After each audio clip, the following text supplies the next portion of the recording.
Japan's government was forced to admit this week that the radiation cleanup near the Fukushima nuclear plant is way behind schedule. 3 reactors melted down after the earthquake and tsunami in 2011. Those evacuated hope to be home by next March, but now their return may be years away. Seth Doane went to Fukushima.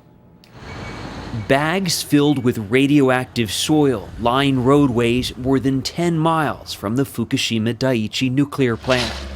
Tens of thousands of workers have been hired to scrape up the top layer of contaminated earth. But this former worker told us it was a futile task. We decontaminate around a house, he told us, but if it rained, more contaminated earth from outside that perimeter would just pour right in. He did not want us to show his face because he feared he would not find work again. You can't see or smell the radiation, he told us.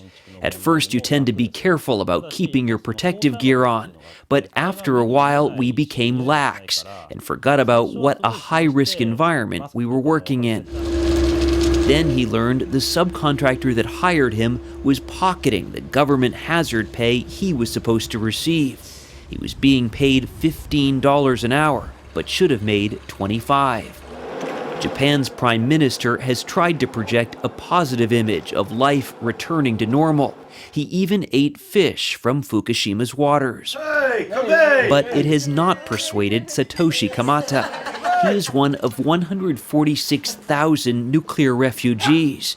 His home is still unsafe to live in, and he couldn't keep his job.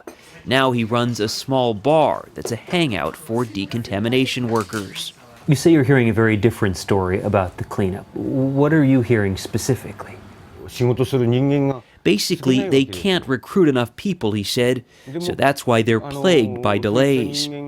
Still, the government insists that residents like Kamata will be resettled within 2.5 years. I'd like to say to those elite government guys, why don't you go try living in my town in 2.5 years, he told us. Tons of contaminated soil is stored temporarily in huge lots.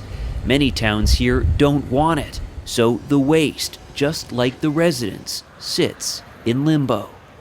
Seth Doane, CBS News, Fukushima, Japan.